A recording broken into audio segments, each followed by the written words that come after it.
Vontimitta Pulivendula ZPTC ఉప ఎన్నికల ఫలితాలు మరికొన్ని గంటల్లో వెలువడే అవకాశాలు కనిపిస్తున్నాయి. పులివెందుల ఒంటిమిట్ట జెడ్పీటీసీ ఉప ఎన్నిక కౌంటింగ్ ప్రక్రియ అయితే కొనసాగుతోంది. బ్యాలెట్ బాక్సులను ఓపెన్ చేసి ఓట్లు వేరు చేస్తున్నారు సిబ్బంది. ఓవరాల్ గా అప్డేట్స్ అడిగి తెలుసుకుందాం. మా ప్రతినిధి కార్తీక్ ఒంటిమిట్ట నుంచి లైవ్ లో సిద్ధంగా ఉన్నారు. కార్తీక్, ఒంటిమిట్టలో 3 రౌండ్లలో కౌంటింగ్ ప్రక్రియ అనేది అయితే కొనసాగే అవకాశాలు కనిపిస్తున్నాయి. పులివెందుల కంటే తర్వాత ఒంటిమిట్ట రిజల్ట్స్ వచ్చే అవకాశం ఉంది. అప్డేట్స్ ఏంటి? సార్ ఖచ్చితంగా అంటే మీరు చెప్పినట్టుగానే తొలిత పులివెందులకు సంబంధించినటువంటి జెడ్పీటీసీ ఉప ఎన్నికకు సంబంధించి ఫలితాలు వస్తాయి. అది కేవలం మొత్తం కూడా 10,000 ఓట్లకు సంబంధించి 8,106 ఓట్లు మాత్రమే పోలైనటువంటి పరిస్థితి. దీంతో చాలా త్వరగానే కూడా దాని ఫలితాలు రావచ్చు. ఇప్పటికే కూడా దానికి సంబంధించినటువంటి ఓట్లకు సంబంధించినటువంటి పేపర్లన్నింటినీ కూడా డివైడ్ చేసి మొత్తం కూడా ఏర్పాటు చేయడం కూడా జరిగింది ఎన్నికల అధికారులు. అయితే ఇక ఒంటిమిట్ట విషయానికి వస్తే దాదాపు 24,606 ఓట్లు ఉంటే 20,000కు పైగా కూడా ఓట్లు అనేది పోలైనటువంటి పరిస్థితి నేపథ్యంలో ఒంటిమిట్టకు సంబంధించినటువంటి 3 రౌండ్లుగా కూడా అధికారులు నిర్ణయించారు. దానికి తగ్గట్టుగా కూడా ఈ యొక్క ఓట్ల లెంకింపు అనేది కూడా ప్రారంభమవుతుందని చెప్పాలి. అయితే మొదటి నుంచి కూడా అత్యంత ఉత్కంఠ సాగినటువంటి ఎన్నికలకు సంబంధించి ఎన్నికల ముందు వరకు కూడా పోటాపోటీగా ప్రచారాలు అనేది కూడా 2 పార్టీలు కూడా నిర్వహించాయి. అయితే ఎన్నికల పోలింగ్ రోజు మాత్రం పరిస్థితి మారిపోయింది.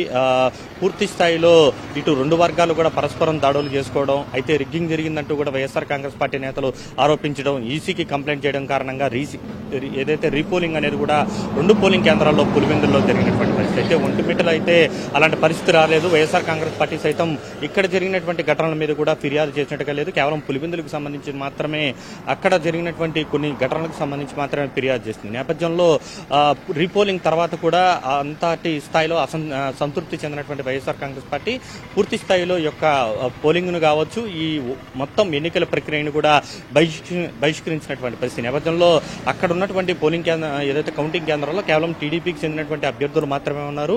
వైఎస్ఆర్ కాంగ్రెస్ పార్టీకి చెందినటువంటి వాళ్ళు ఎవరూ కూడా అటువైపు వెళ్ళన్నటువంటి పరిస్థితి. అయితే ఉదయం 8 గంటలకు ఈ యొక్క కౌంటింగ్ ప్రక్రియ అనేది కూడా ప్రారంభమైంది. ఆయా బూతులకు సంబంధించినటువంటి బ్యాలెట్ బాక్సుల ద్వారా వాటన్నిటి పేపర్లన్నింటినీ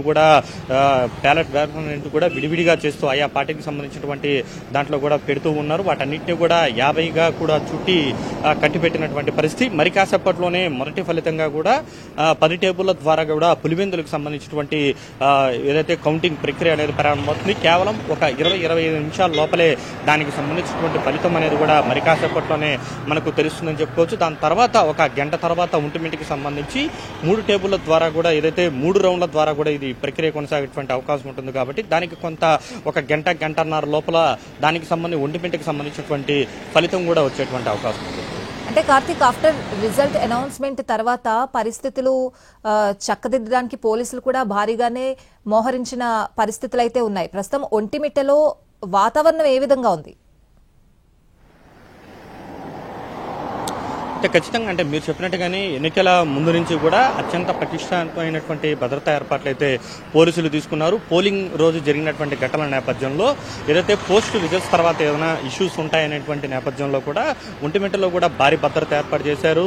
ఇటు అడిషనల్ ఎస్పీ స్థాయి నేతృత్వంలో ఉన్నటువంటి ప్రత్యేక బృందం కూడా ఇక్కడ ఏదైతే ఒంటిమిట్టలో ఎక్కడైతే సమస్యాత్మకమైనటువంటి ప్రాంతాలు ఉన్నాయో ఆయా గ్రామాల్లో ఎక్కడైతే గొడవ జరిగేటువంటి అవకాశం అయితే ఎక్కడైతే ఉంటుందో ఆయా ప్రాంతాల్లో పోలీస్ పికెటింగ్ అనేది కూడా ఏర్పాటు చేశారు. అయితే ప్రస్తుతానికైతే ఇక్కడ ప్రశాంతమైనటువంటి వాతావరణం ఉంది. ఎందుకంటే ఏదైతే ఆయా పార్టీలకు సంబంధించినటువంటి అభ్యర్థులందరూ కూడా ఇప్పటికే కడపకు చేరుకున్నారు. మౌలానా అబ్దుల్ కలాం యూనివర్సిటీ ఏదైతే ఉందో ఆ యూనివర్సిటీలో కౌంటింగ్ కేంద్రం వద్ద ప్రస్తుతం వారందరూ కూడా ఉన్నటువంటి పరిస్థితి. అయితే వైఎస్ఆర్ కాంగ్రెస్ పార్టీకి సంబంధించినటువంటి నేతలు మాత్రం ఇక్కడ ఎవరు కూడా లేరు. వారు పూర్తిగా ఎన్నికలను ఇటు ఎన్నికల ప్రక్రియనే పూర్తిగా బహిష్కరించినటువంటి నేపథ్యంలో వారైతే ఇక్కడ కనిపించినటువంటి పరిస్థితి. అయితే ఏదైతే ఫలితాల తర్వాత ఎవరికైనా అనుకూలంగా వస్తే మాత్రం వాళ్ళు ఎవరైతే ర్యాలీలు చేపట్టేటువంటి అవకాశం ఉంటుంది. కాబట్టి దానివల్ల ఏదైనా అనుకోని ఘటనలు జరిగేటువంటి అవకాశం ఉంటుందనేటువంటి ముందస్తు సమాచారంతో మాత్రం పోలీసులు అత్యంత అప్రమత్తంగా వ్యవహరిస్తున్నారు. ఎక్కడా కూడా ఎలాంటి ఘటనలు జరగకుండా అయితే ముందు జాగ్రత్త చర్యలు అయితే అన్ని రకాలుగాను తీసుకున్నారు.